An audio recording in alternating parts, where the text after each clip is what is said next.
A'udzu billahi minasy syaithanir rajim. Bismillahirrahmanirrahim. Ngan hebat bapuasana ti tanggal hiji.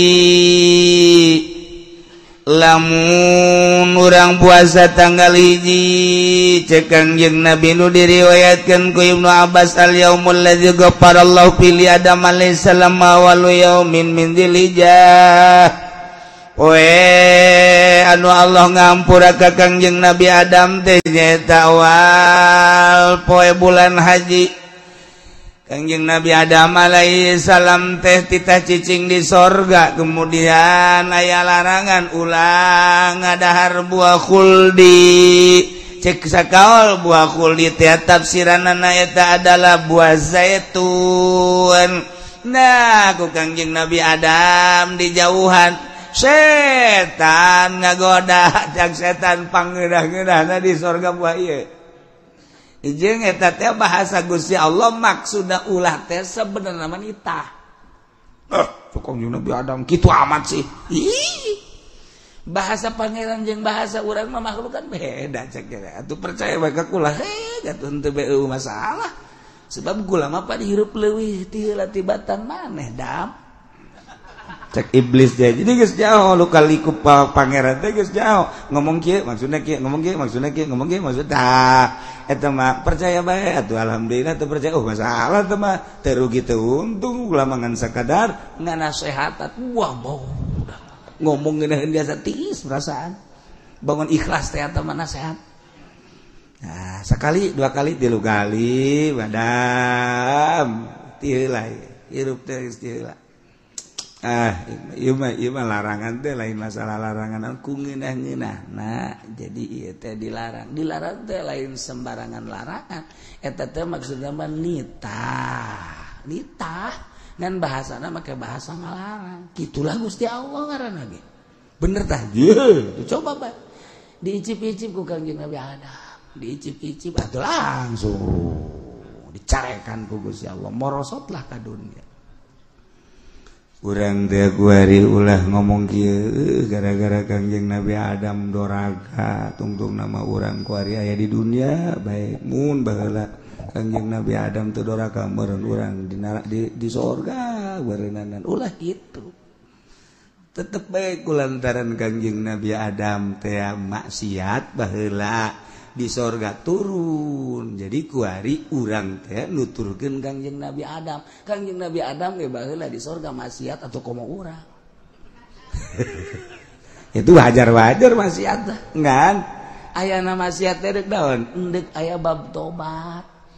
Jadi Allah deuk gabukakeun bab tobat. Nu mantap aya maksiat salilana ngan aya bab tobat. Teu masalah.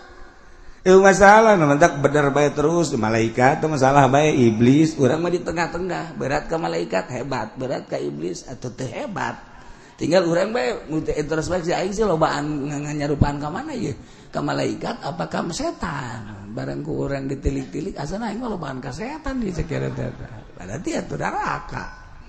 Nah kuari Adam sujud plek terus be istighfar Kangjeng Nabi Adam istighfar ditarima nak tobat Kangjeng Nabi Adam awalu yaumin min dzilhijjah tanggal hiji bulan haji. Mantap man soba zalikal yaum ghafarallahu lahu kulla dzambin. Sajelema nu puasa di tanggal hiji haji Allah ngahampura sakabeh dosana. Masyaallah lain amin puasa. Eta puasa. Atuh moal benang diaminan was itu mah. Masyaallah. Wa yaumus tsani istajaballahu du'a Yunus alaihi salam.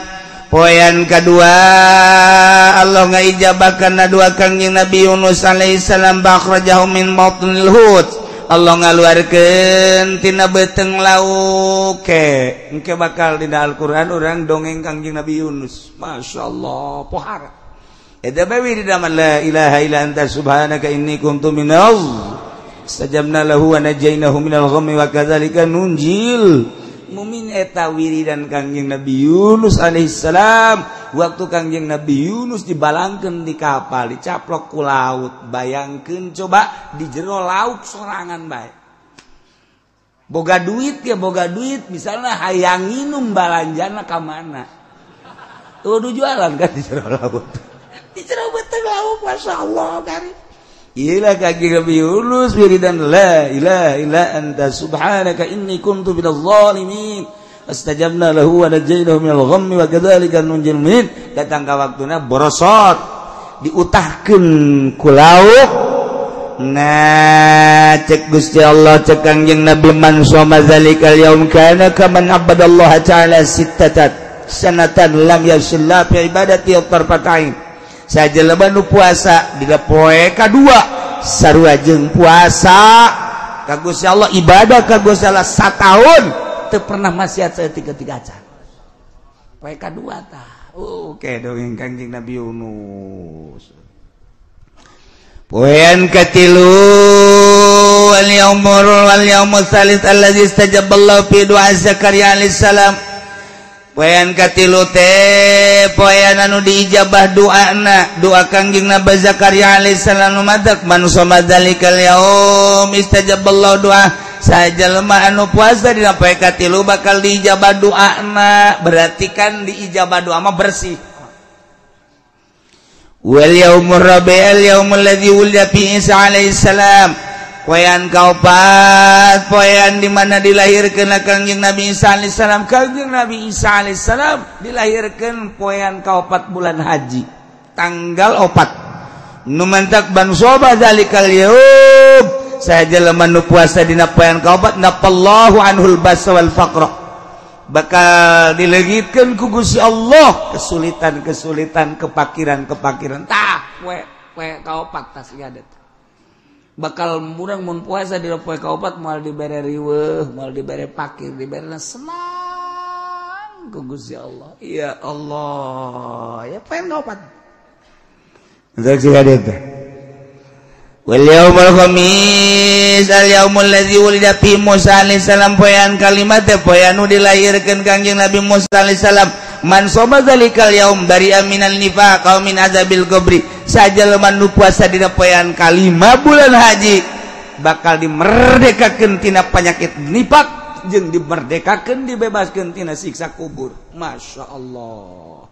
Andak nu karolot nu tereh paeh yeuh.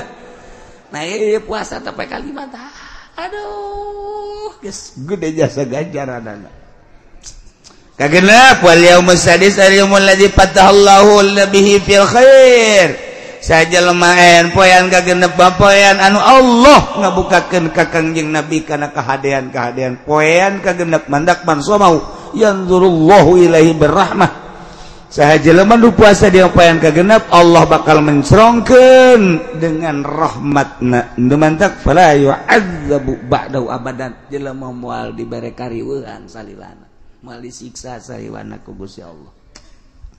Poean katujuh wal yaumul sabi allazi al yaumul ladzi yughlaqu fi abwabu jahannam wa la tuftahu hatta tamdiya ayyamul ashr. Ketujuh poean di mana digembok dikunci lawang-lawang jahanam. Pintu jahanam anu 7, pintu neraka anu 7 kunci wala tuftahu hatta tamdiya ayyamul ashr. Mal dibuka jeung teu dibuka sehingga lewat poean ke-10. Nah eta mah berarti ditutup jang jelema nu puasa poe ka-7 geus datang ka akhirat eueuh bae lawang neraka nu buka. Beuh. Malaikat ge bingungeun. Di dieu nutup ka ditu nutup cak malaikat teh jangan nutup kabeh cak kana. Geus ditendang bae ku malaikat brong. Ayo nutup kabeh lawang neraka waduh. Poean ka-8 wal yaumul saminu al yaumul ladzi yusamma yaumat tarwiyah. Ialah poe tarwiyah man shoma saha jelema nu puasa dina poe tarwiyah utiya min ajri ma la ya'lamuhu illallah bakal dibere ganjaran nu urang mah teu perlu nyaho hanya Allah lah nu bakal merena gede pohara jasa ku pohara-poharana urang teu kudu nyaho. Poean ke-9 yaumu arfah an somahu kana kafarat li sanatin madiyah wa sanatin mustaqbalah. Poean arfah mah jelema anu puasa di poe arfah yana tanggal 9 eta ngaleungitkeun dosa sataun ka tukang sataun ka hareup. Nu mentak kula mangajak ieu urang babarengan dimulai poe isuk urang puasa datang ke poe tanggal 9 10na wal yaumul asyir wal yaumul adha man qarraba qurbanan fihi sahaja lempean yaumul adha lebaran adha sahaja lemah anu ngalaksanakeun kurban fabi awwali qatratin qatarat min dam yaghfarallahu lahu dzunubah wa dzunuba yali begitu digereselkeun tek getih anu nyaksak kana taneuh mulai tidinya dosa orang raragagan terus bahkan jeung dosa-dosa anak pamajikan orang kabeh pokoknya bersih bae. Nah nu mentak siapkeun guari orang puasa bari orang dula deuleu mana embe nu gede siapkeun ku urang saha nu bakal meuli aing deuk menta ping-ping na we mah ye lain deuk meuli kana deuk mentai we. Tak gitulah ceritaan tentang tanggal hijina menurut hisab qot'i adalah isuk poe Senin.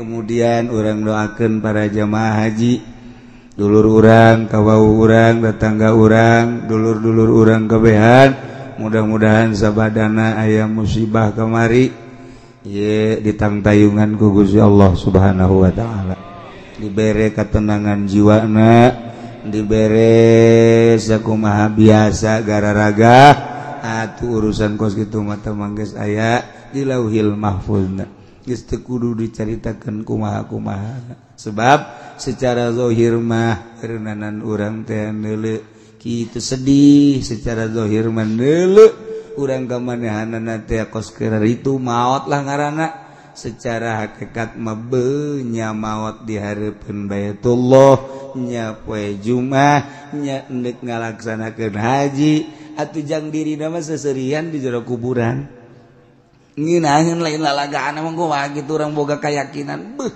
berangkat ti dieu endek ibadah haji datang ka ditu kapanggih jeung Baitullah di Baitullah nya poe Jumat kabeneran maotna syahid atuh geus teu kudu caritakeun teh nu maot mah ujianan nangke di akhirat bakal kabita nyaho kitu mah aing teh atuh meureunna hayang ka Badung jakeuna teh sia mah untungnya seserian ke di akhirat teh bari ngiringkeun Baitullah masyaallah nya seungitna ka bina-bina kuari mah urang sararedih teu bisa balik deui lah lan anulah eta mah manusiawi padahal secara hakikatna mah geus nikmat jasa atuh kana di jero kuburnya maot di Mekah hareupeun Baitullah niatna ibadah ka Gusti Allah haju kaayaan maotna deui sain atuh indah ras harapan tuh kan mantak geus urusan gos kitu mah teh geus aya ti dituna ulah kieu lah yang moal ka Mekah besi keren ke ragag deui di baing